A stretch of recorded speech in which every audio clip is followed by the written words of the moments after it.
Hello everyone, कैसे हैं आप सब। आई होप आप सब बेहतर होंगे। आज हम करेंगे जो लर्निंग कर्व चैप्टर है ना, उसके नेक्स्ट 10 क्वेश्चंस। ठीक है, तो हमने यहाँ तक किया था कल जो इसकी थ्योरी है ना, characteristic of S shaped learning curve, इसकी विशेषताएं करी थी हमने। ठीक है, जो एस आकार का अधिगम वक्र होता है उसकी। तो इसमें इसकी 6 विशेषताएं थी।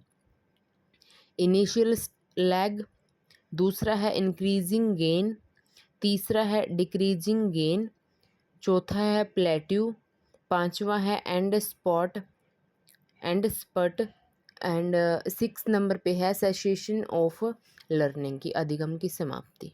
ठीक है, और इसमें जो गेन वर्ड यूज़ किया गया है वो अधिगम के लिए है। ठीक है, ये आपने ध्यान रखना है। फिर उसके बाद है कि कॉज ऑफ लर्निंग प्लेट्यू, कि जो अधिगम पठार है उसके कारण क्या क्या है। ठीक है, ये इससे रिलेटेड भी कई बार क्या है कि क्वेश्चन आते हैं। लॉस ऑफ इंटरेस्ट, की रुचि में कमी होना, अधिगम में जो तत्परता है, रेडीनेस है, उसमें कमी होना, मोटिवेशन की कमी होना, कार्य सीखने में उच्च कठिनाई स्तर। ठीक है, या फिर अधिगम के लिए, लर्निंग के लिए अनुकूल वातावरण ना होना। ये सब क्या है कि अधिगम पठार के कारण है। पठार का मीन्स यहाँ पे क्या है कि जो अधिगम है उस टाइम पे जाके उसमें ठहराव आ जाता है। ठीक है, ठहराव आ जाता है, वो एक क्या है कि प्लेट्यू के तरह वो बन जाता है। ठीक है, फिर है इसका निवारण कैसे कर सकते हैं। ठीक है, प्रिवेंशन। तो इसमें क्या है कि अधिगम कार्य को शिक्षार्थी की क्षमता के अनुसार डिज़ाइन किया जाना चाहिए। ठीक है, उसमें जो टीचर्स हैं वो एक्टिविटी या फिर कुछ भी ऐसा एक्स्ट्रा ऐड कर सकते हैं जिससे जो बच्चा है वो अधिगम आसानी से कर सके। ठीक है, और उसके लिए जो एनवायरनमेंट है वो हमें उसे उसके अनुकूल देना चाहिए। ठीक है, अधिगम को आसान बनाने के लिए। और शिक्षार्थी जो भी लर्नर हैं उसको मोटिवेटेड करना चाहिए लर्निंग के लिए। तो ये सब क्या है कि इसका जो अधिगम पठार है, लर्निंग प्लेटू है, इसका हम निवारण कर सकते हैं इन सब चीज़ों के द्वारा। ठीक है, तो इससे रिलेटेड भी बहुत सारे क्वेश्चंस आते हैं इसमें। फिर है एबिंगहॉस है जो, ठीक है, एबिंगहॉस ने क्या दिया था। Ebbinghaus forgetting curve describe the decrease in ability of the brain to retain memory over time. Ebbinghaus का विस्मरण वक्र है। ठीक है, समय के साथ यादाश्त जो स्मृति होती है उसको बनाए रखने के लिए मानसिक जो अपना दिमाग होता है, माइंड होता है, उसकी क्षमता में जो कमी आ जाती है ना, उसका वर्णन करता है कि हम क्यों भूल जाते हैं, वाई वी फॉरगेट। ठीक है, एबिंगहॉस का कौन सा ये वक्र है, विस्मरण वक्र। ठीक है, तो इसे क्या है कि 1885 में हरमन एबिंगहॉस द्वारा परिकल्पित किया गया था और इसके लिए इसको बोलते हैं एबिंगहॉस का विस्मरण वक्र। ठीक है, या फिर एबिंगहॉस कर्व ऑफ फॉरगेटिंग, ये आप इसको बोल सकते हैं।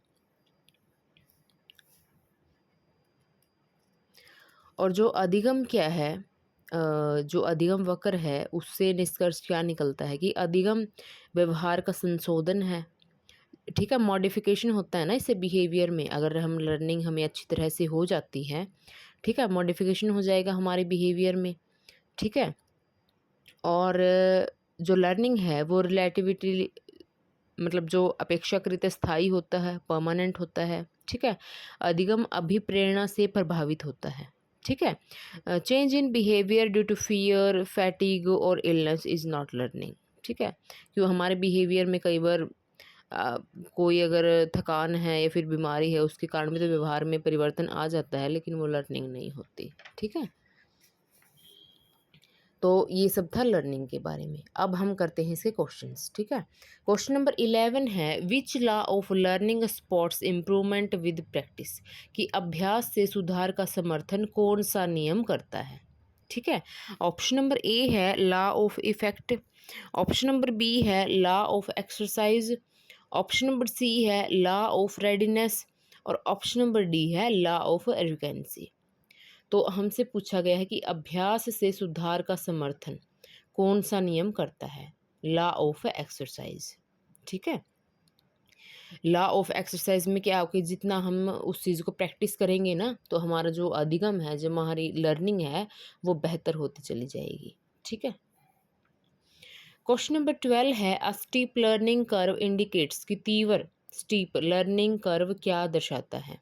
ऑप्शन नंबर ए है slow learning, option number B है fast learning, option number C है फॉरगेटिंग और ऑप्शन नंबर डी है फैटिग।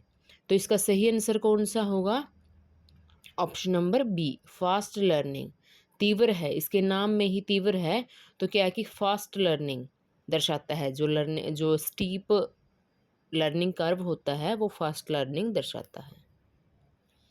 क्वेश्चन नंबर 13 है, which stage comes after the plateau stage कि प्लेट्यू के बाद सामान्यतः कौन सा चरण आता है? अभी अभी हमने पढ़ा भी था कि उसमें क्या है कि अधिगम में एक ठहराव आ जाता है, उसको लर्निंग प्लेट्यू बोलते हैं, वो जो स्थिति होती है। ठीक है, ऑप्शन नंबर ए है improvement stage, option number B है forgetting stage, option number C है इंटेलिजेंस स्टेज और ऑप्शन नंबर डी है मोटिवेशन स्टेज। तो इसका सही आंसर कौन सा होगा? Option number A, improvement stage. ठीक है, जो लर्निंग प्लेट्यू होता है, जो एक ठहराव आ जाता है, उसके रीजन जैसे कि loss of interest, lack of readiness in learning, lack of motivation, ये सब इसके रीज़न होते हैं, इससे ये लर्निंग प्लेट्यू बनता है। ठीक है, लेकिन निवारण क्या है कि उसका किया जा सकता है, अगर उसको जो एनवायरनमेंट है वो उसके अनुकूल दिया जाए बच्चे को। ठीक है, उसको मोटिवेटेड किया जाए सीखने के लिए। तो ये सब क्या है कि इसके बाद जो प्लेट्यू है उसके बाद इम्प्रूवमेंट की स्टेज अपने आप आ जाती है। ठीक है, क्वेश्चन नंबर 14 है, learning curves are mainly useful for कि अधिगम वक्र मुख्यतः किसके लिए उपयोगी हैं? ऑप्शन नंबर ए है measuring learning progress, option number B है measuring IQ only, option number C है मेजरिंग पर्सनैलिटी और ऑप्शन नंबर डी है मेजरिंग इमोशंस। तो इसका सही आंसर कौन सा होगा? Option number A, measuring learning progress. ठीक है, तो अधिगम वक्र जो लर्निंग कर्व होगा उससे हमें क्या पता चलेगा कि हमने कितना सीखा है और कितने समय में सीखा है। ठीक है, तो ये सब क्या है कि मेजरिंग लर्निंग प्रोग्रेस, जो हमारे अधिगम की जो प्रोग्रेस हो रही है, प्रगति, वो कितनी और किस तरह से हो रही है, इसका हमें पता चलता है अधिगम वक्र में। क्वेश्चन नंबर 15 है, which learner is likely to have a smoother learning curve कि किस विद्यार्थी का अधिगम वक्र अधिक सुचारू होगा? ऑप्शन नंबर ए है motivated learner, option number B है uninterested learner, option number C है स्लीपी लर्नर और ऑप्शन नंबर डी है डिस्ट्रैक्टेड लर्नर। तो जिसका एक स्मूदर होगा लर्निंग कर्व कि वो धीरे धीरे अच्छे से बढ़ रहा है, ठीक है, इंक्रीज हो रहा है, तो वो किसका होगा? मोटिवेटेड लर्नर का, ऑप्शन नंबर ए। ठीक है, अगर वो अभी प्रेरित है, अच्छे से अपना अधिगम कर रहा है, तो उसका लर्निंग कर्व स्मूदर होगा। क्वेश्चन नंबर 16 है, frequent practice mainly affects which stage कि नियमित अभ्यास मुख्यतः किस अवस्था को प्रभावित करता है? ऑप्शन नंबर ए है plateau stage, option number B है initial stage, option number C है फाइनल इम्प्रूवमेंट स्टेज और ऑप्शन नंबर डी है ऑल ऑफ दीज। तो इसका सही आंसर होगा ऑल ऑफ दीज। ठीक है, अगर डेली प्रैक्टिस की जा रही है अधिगम के लिए, तो प्लेटू स्टेज, इनिशियल और फाइनल इम्प्रूवमेंट स्टेज, ये सब क्या है कि इनके ऊपर ये इसका प्रभाव पड़ेगा डेली प्रैक्टिस का। ठीक है, और ये सब क्या है कि बेहतर हो जाएंगे फिर। क्वेश्चन नंबर 17 है, learning curve is generally drawn between कि अधिगम वक्र सामान्यतः किन दो तत्वों के बीच बनाया जाता है? ऑप्शन नंबर ए है time and performance, option number B है age and IQ, option number C है हाइट एंड वेट और ऑप्शन नंबर डी है मेमोरी एंड इमोशन। तो अधिगम वक्र किन दो तत्वों के बीच बनाया जाता है, ये हमने चैप्टर में कल पढ़ा भी था। ये कौन कौन से हैं? टाइम एंड परफॉर्मेंस कि हमने कितना समय में सीखा है और कितना सीखा है। ठीक है, समय और उसकी सीखे गए की मात्रा कितनी है, क्वांटिटी। ये सब क्या है कि इसमें अधिगम वक्र में होता है। क्वेश्चन नंबर 18 है, a teacher should do what during the plateau stage, कि प्लेट्यू अवस्था में शिक्षक को क्या करना चाहिए। ऑप्शन नंबर ए है scold students, option number B है change teaching strategy and motivate students, option number C है स्टॉप टीचिंग, और ऑप्शन नंबर डी है इंक्रीज पनिशमेंट। तो प्लेट्यू की जो स्टेज है, जो एक ठहराव आ रहा है लर्निंग में, ठीक है, तो उसको हम सुधारने के लिए, उसको इम्प्रूव करने के लिए क्या करेंगे, ठीक है, उसको क्या करेंगे, change teaching strategy and motivate students.